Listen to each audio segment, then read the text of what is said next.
If your education class is using Planbook, you should have got an email that says welcome to Planbook, and then you should see a button that says click to join. You will use your school email address and create a password. Your password should be 8 characters long and should contain uppercase, lowercase, numbers, and other values. You will use your first name, your last name, and your display name. So that would be like your teacher name, like for this case, Mr. Test. And your school name should be either EDU 460 or EDU 760, depending on your class. Hit continue. Keep these details intact for the school year, so hit continue. You're going to keep it on basic for right now, hit continue. And you can write your class that you're observing for impact, but you can always skip this step and we'll get back to it later. You'll hit exit overview.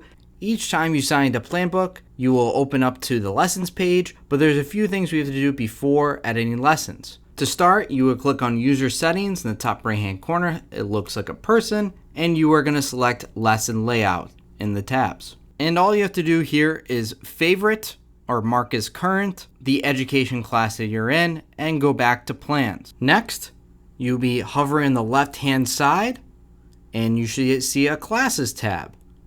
You're going to add a class in the right hand corner and name it after the K through 12 class you'll be doing a teaching assistantship with. Hit the check mark to apply and you can see it's now in your classes. You can always click on the color palette to change the color, but if you go back on the left hand side, the last part of the setup is templates, which is near the bottom. And you are going to favorite your school's template, which should be there, and then you will have to add your class that you just created by hitting the plus. I would not recommend doing all days. Choose 1 or 2 days that you are visiting each week. It will be less of an eyesore. Then you will hit save, the check mark in the top right. And if we go back to plans, you will see your classes and the lesson templates that are applied. This is where you will edit your lessons, but first let's add a unit. So hover in the left hand side, there's a units tab. Click the plus to add a unit. If I were to teach this Middle Ages unit, I would teach it in my 4th unit, so I named it Unit 4, titling it Middle Ages, and applying it to my World History class. I can hit the check mark to save it. I'm going back to my plans because I'm going to begin to edit my lessons. To edit a lesson, I can click on the 3 dots and select Edit Lesson, or I can double left click any of the text of the lesson. You can give your lesson a name, a start time, an end time, and a unit if you created one beforehand. You will start off in standards, but you can click the other tabs to move and edit along your lesson. I'm going to show you how you can add text in objectives. You just click anywhere and you can just start typing. You can also paste text, say if it's from another Word document. Just be careful what you paste over as it may mess with the format when you export it. Remember to delete any of the italics, and you can save by using the check mark in the top right corner. Next, we're going to adopt some standards. So I'm going to hit the plus in the standards tab. First, we're going to hit the plus to add a framework. You can search for your framework such as Ontario, but in this case, I'm going to add New York. So I search New York, I'm going to check it, and then hit the check mark in the top right. Next, I have to add subjects. So I'm going to hit the plus for subjects, and I'm going to look up social studies. However, I'm not seeing the standards that I'm looking for, as archived mean it is no longer in use. But I see that I'm in kindergarten when this is really a 9th grade class, so I'm going to change to grade 9. And now when I look in social studies, I can see that my standards are there in global history and geography. I'm going to check it off, hit the check mark to save it, and now I can begin to look for my standards. So in this filter search bar, I'm going to type in feudal as I'm teaching about feudalism, and I'm going to check off these standards. I can also just look at all of the standards to see which ones fit best, by deleting the text I had in the filter search bar. These were the two I've already checked off, but I think I'm going to check this one off as well. To save my work, I'm going to hit the check mark in the top right, and now my lesson has applied these 3 standards.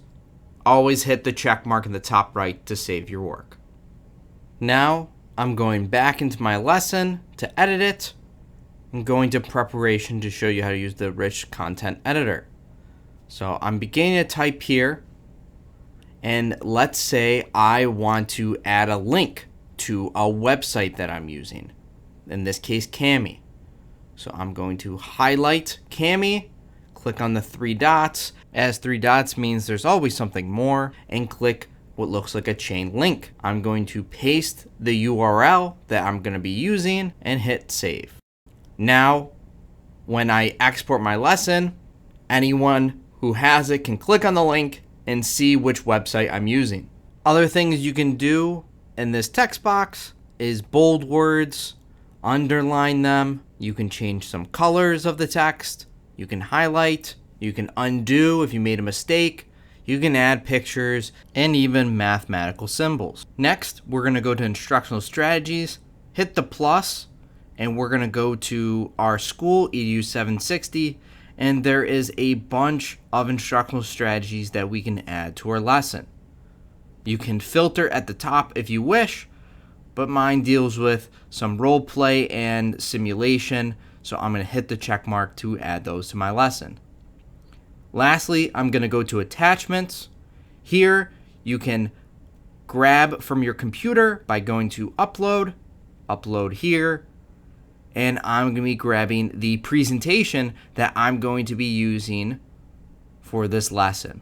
So if it's something you're going to be referring to a lot, I would add it to attachments, hit save. Let's say you're all done with your lesson. You're going to click on the 3 dots of your lesson, not the day, and you can hit send to, or you can hit options to see what it will look like. You generally don't have to change any of the settings, but it is good to see how it's going to be exported. And when you're ready, you can hit this share or send button, and it will show up in your downloads.